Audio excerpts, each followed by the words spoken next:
Welcome to the Measure Success podcast, where we talk with top leaders about effective strategies that inspire success. This episode is brought to you by 40 Accounting. 40 Accounting, if your taxes aren't done yet, or you didn't like the way it was done, you might want to consider calling 40 Accounting. We do things in a whole different way, whether you need bookkeeping, financial analysis, or you actually need just your taxes done. 40 Accounting does things in a way that's going to actually help give you support. We actually talked with our clients and do a great job with that. Go to 40accounting.com to learn more. Really excited to have with us today our author and friend here, new friend of the show, Pete Steege.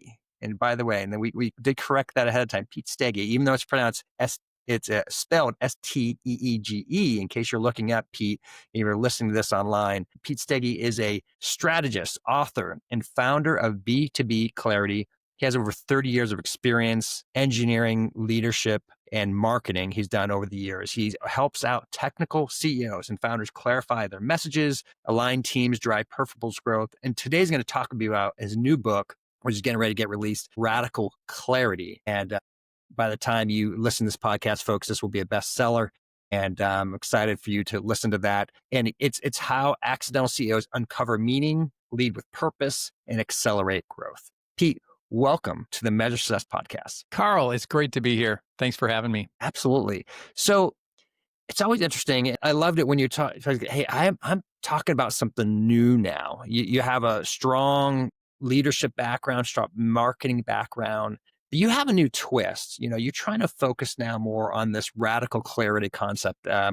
Love the title. It's similar to Radical Candor, which is one of my favorite books that I've listened to, read. Tell us about Radical Clarity. Why did you write this book? Well, thanks for asking. And, you mentioned leadership, marketing experience. I want to bring up also technical, origin story, if you will. I started as an electrical engineer, and that has led me to my business now for the last 5 years, where I've been helping tech CEOs grow their business from this, I'll say, experience of being comfortable in the technical world, but also in this business world. And these leaders, I call them accidental CEOs, as you mentioned, they have some unique needs. And I've really kind of found a connection with them. And that is, they're these technical experts or domain experts. They're really good at this thing they do. And it leads them to running a company, whether they're their own startup or taking on leadership.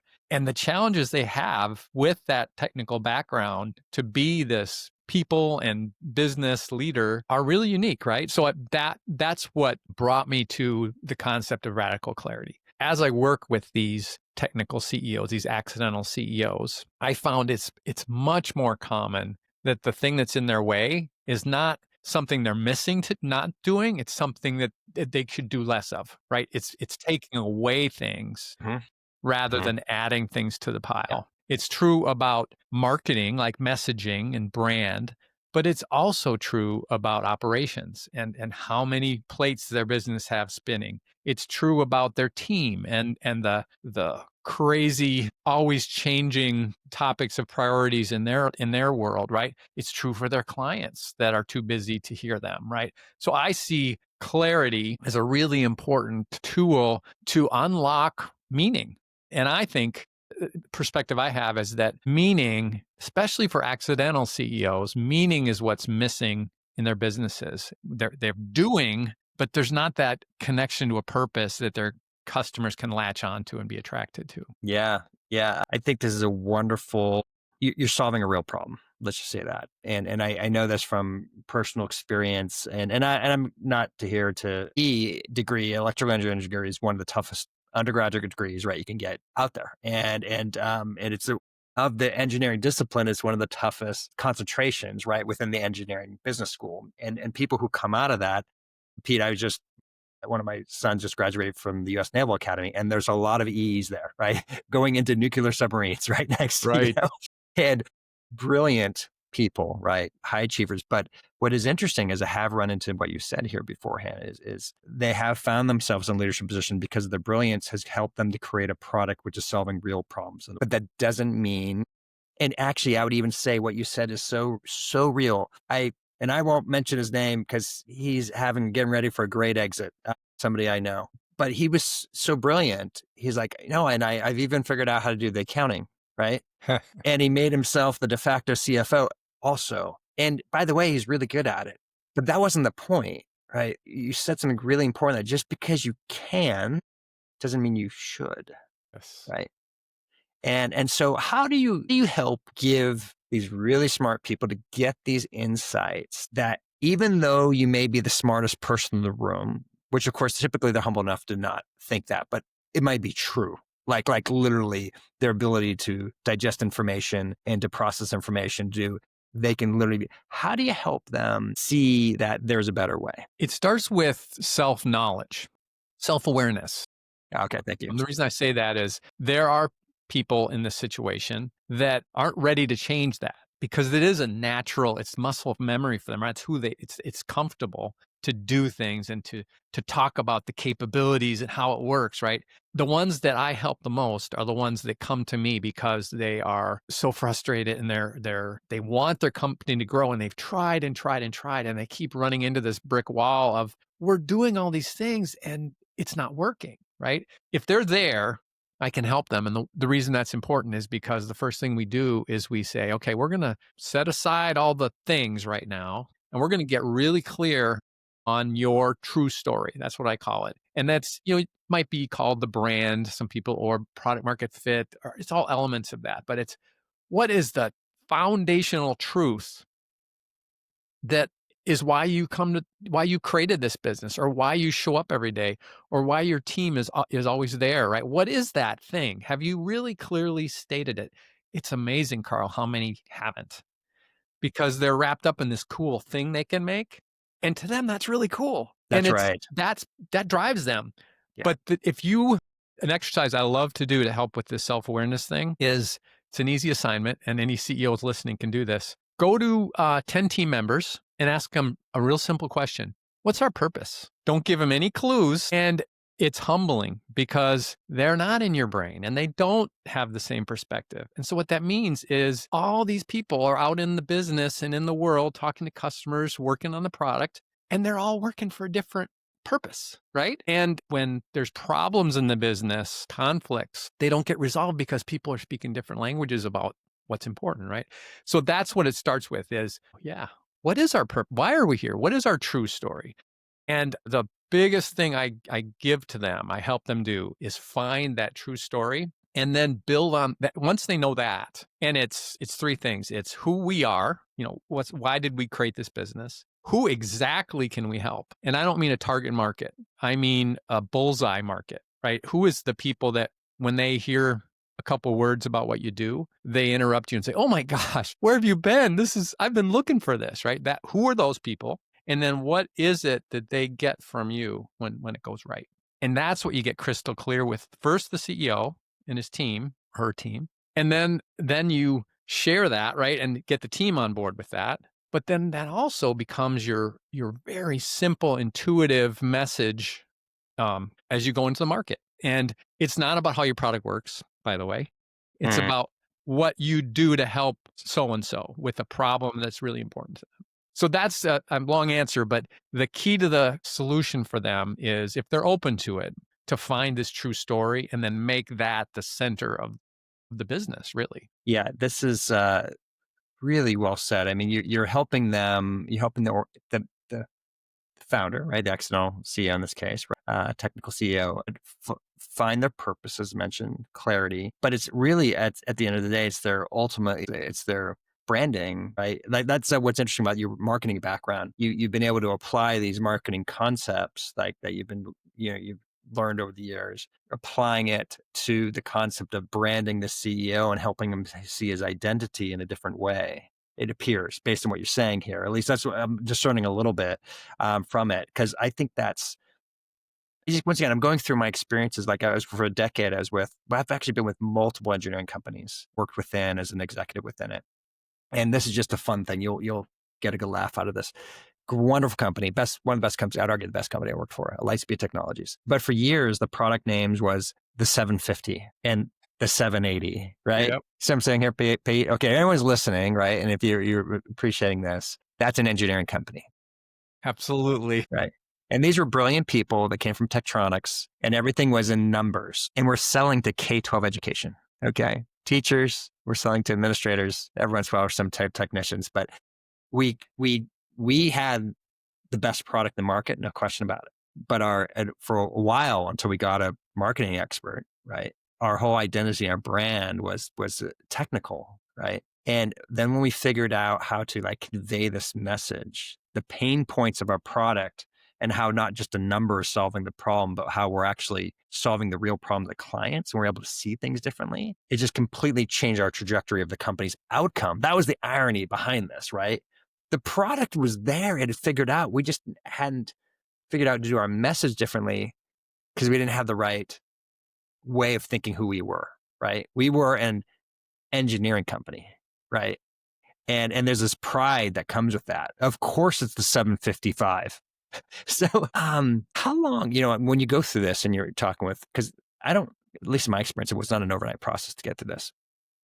How long does it take for this transformation, right? When you're working with somebody closely and helping them to see the world differently? Before I answer that, I want to respond to a couple of things you said. One is you said that about the product being good at this core. I've worked with a lot of companies, and I have yet to have one where we get into this process and we say, you know what? Now that I look at what you do, you guys don't have a good enough product. So you're not going to be, that's never the issue. They are in business because they are really good at something. That's right. Problem is they're not accurately targeting or communicating that excellence, right? It's there. It's so that truth, it's about uncovering. It's not about creating. That's important. And I want to say that because the other thing you mentioned is how, these are brand principles that are being applied to a whole company.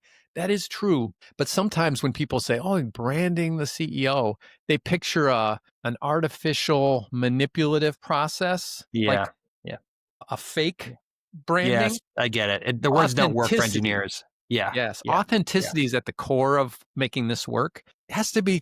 That's why it's a true story, right? What is the truth about what you do? And that branding it's one thing for the CEO, for the company, for the product. I mean, it's all there. It's all the same thing, right?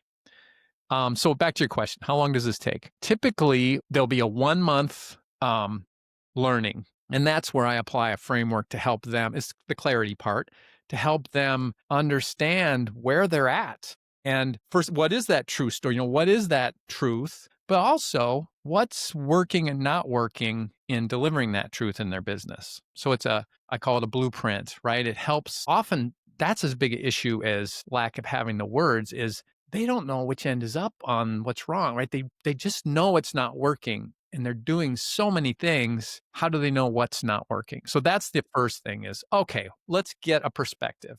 Typically takes 30 days. And then within another 1 to 2 months, we focus on that truth. And it usually comes within that next month pretty quickly because we're uncovering, right? We're not creating. And it's so fun, Carl. To me, that's the highlight of my job is when the light bulb goes off and we come up with those 2 or 3 words that you put it on the board and everybody goes, that's it. That's what we do. That's what we do. And everybody nods. And it's really exciting because that is when things are going to move forward because now it's talk about simple, right? Those 3 words, you can put them on the wall if you want, but every product review, come back to that. Are we on track for that thing we do?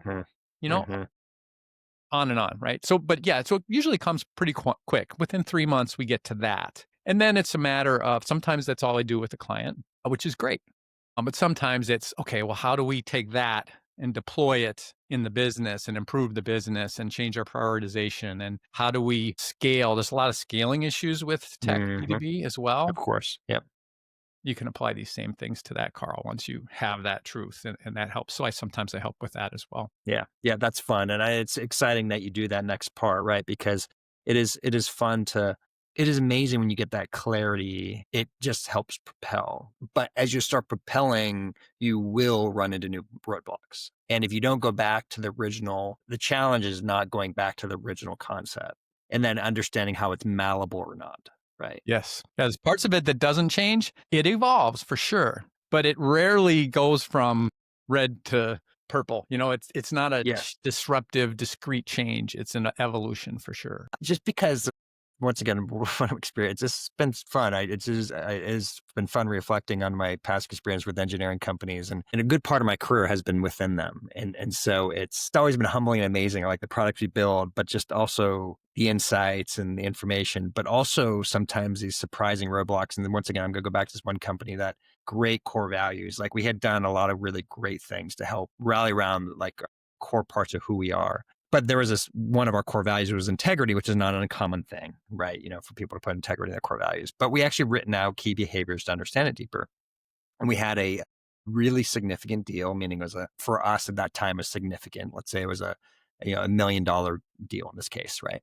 And that was big for that time of that the company we're with. And in comparative, the average deal would be like 20, 30, 40, 50,000, if that makes sense. You know what I mean? So much smaller. So this was significant and we lost it.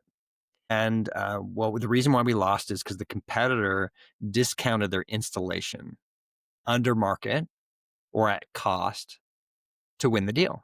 So they kept their product price up, but they decreased. And they were telling my wonderful management team, and once again, a person I admire and great friends with, one of my biggest mentor, but he said, well, that's not integrity. And I said, well, the way you've perceived this, you've lost $500,000 and gave it to competition. He got really mad. He called me a used car salesperson, there's other bad things. But we changed our ways. See, we had this principle in mind that we thought was true, but we were playing in a different game. And at the end of the day, the customer cares about the total price, right? Especially in a bidding process where price does matter, right?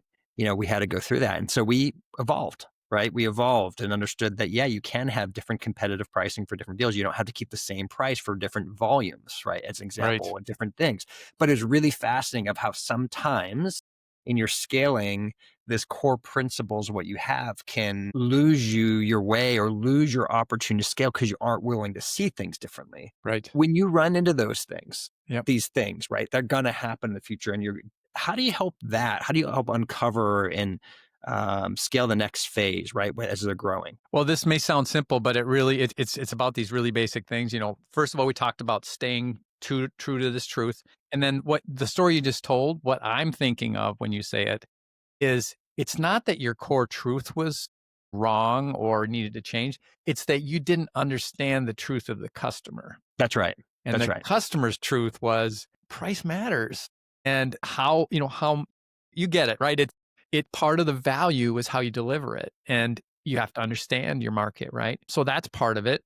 I love what you said about continuously checking into it. It has to be part of your practice, right? It has to be part of your management structure and process that it's not words, right? It's not a mission statement by committee with all the corporate speak in it. It's real. We're not talking about that, guys. We're talking about who we are. And as a CEO, you get to show them that you mean it.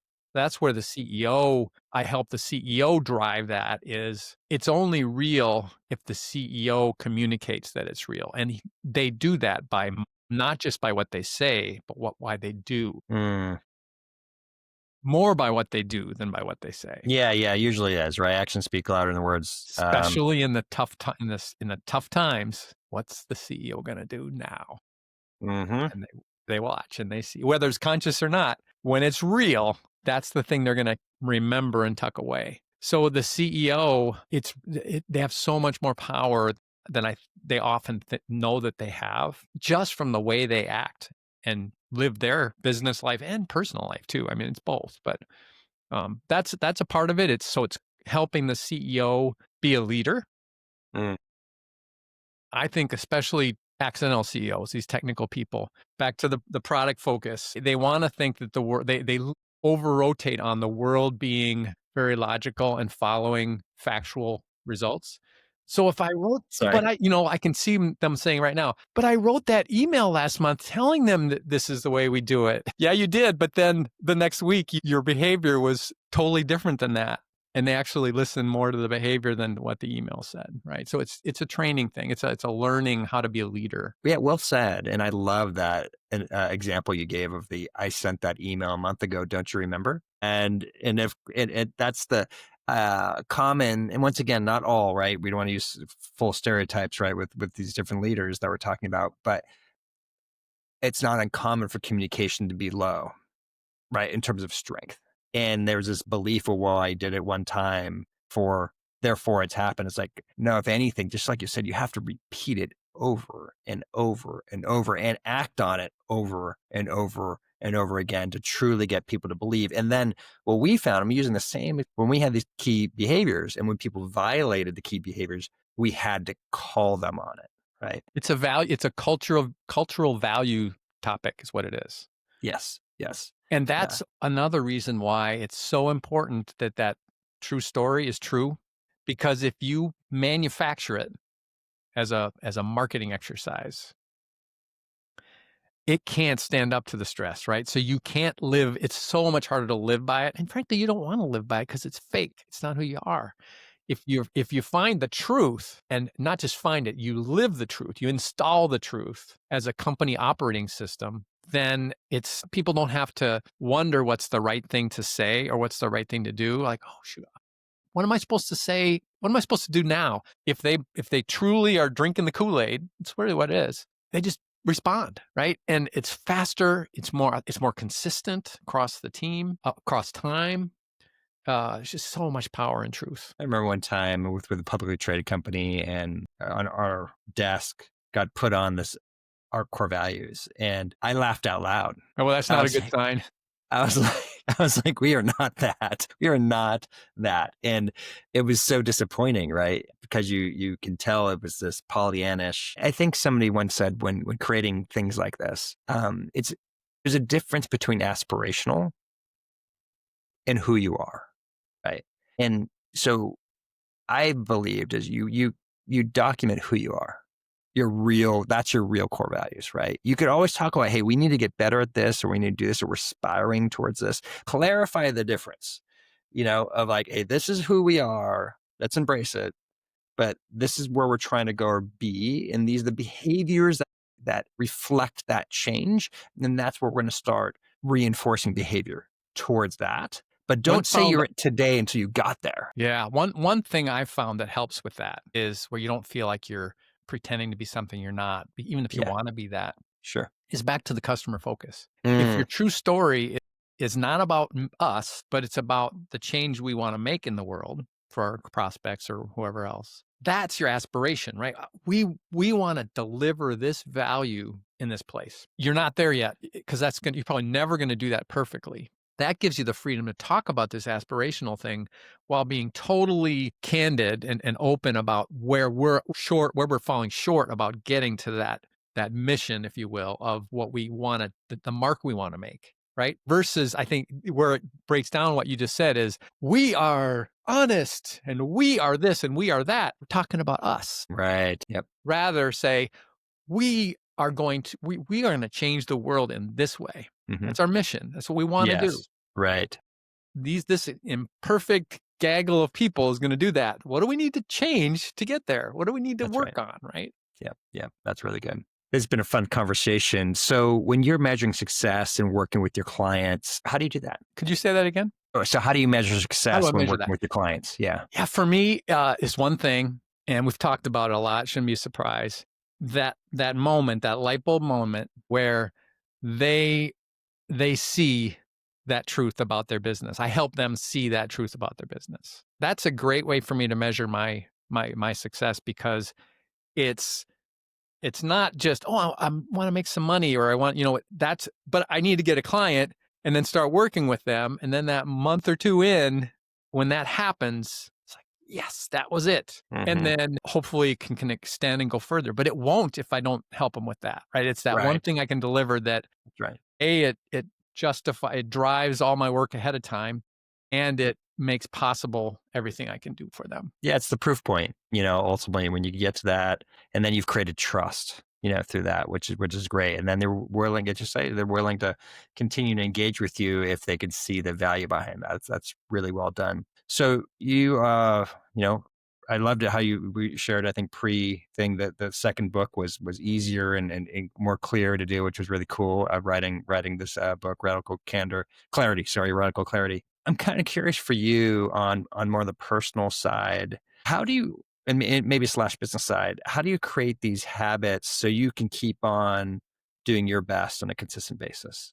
For me, I work real hard on being intentional. I find that, and we all read about this stuff, so it's not a new thing, but it's really, really true for me. I find that when I'm really focused on my purpose and kind of the days that I wake up and reflect on that at the beginning of the day are really good days because I'm seeing my day as precious time that, hey, I got another day, right? What am I going to do with this day? And I'm not perfect at that. Back to our conversation. I don't always do that, but I really try to be intentional with my days and my time and do what I think is important, right? I have personal purpose ideas. And when I'm living that purpose, I feel the best. That's awesome.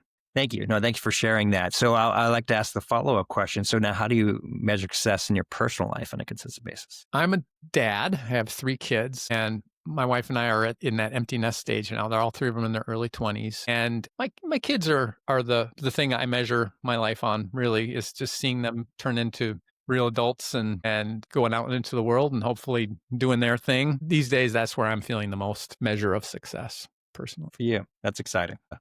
Yeah, it is neat to see we're in that same stage of where our youngest is 18, oldest is 26, and it's fun and scary at the same time, right? Because it's a different Absolutely. world. But it's a wonderful. So that's exciting. How one of your own books, of course. Of course, we do recommend people please go out to Amazon and buy Radical Clarity and other books that Pete has completed. But what is a book for you that's really something you recommend to others consistently? The one that comes to mind is, it's actually, he's written several books. Chris Lochhead is his name. I think it's Lochhead, 1 or 2 H's in there. He's an expert on what he calls category design. And I just love his perspective. It's really powerful. And we didn't get a chance to talk about it today, but it's this idea that you can position your business with truth to be the only one that does what it does, really be a market of one. And when you can do that, there's all kinds of magic about that. Maybe we can talk about that another time. But he's written 2 or 3 books on variations on that topic. Really, really recommend that. Awesome. Great recommendation there.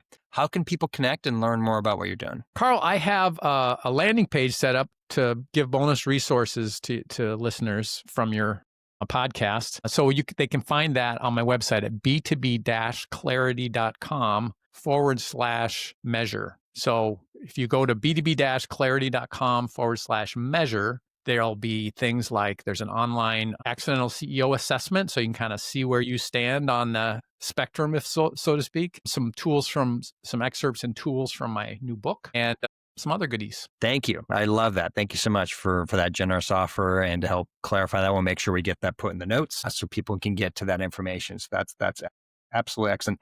Pete, I just want to thank you so much. It's been a pleasure to have you on the Measure Success podcast today. I really enjoyed it, Carl. Thanks for having me. And to everyone who's listening, I hope you've enjoyed this conversation with Pete. It's been fun for me personally because I've worked in many of these brilliant leaders who have created wonderful products, and now they find themselves how to run a company. And Pete Steege has helping them figure out how to resolve that. So I encourage you to once again go out, follow his materials, go to the website that he recommended, go buy his new book, Clarity.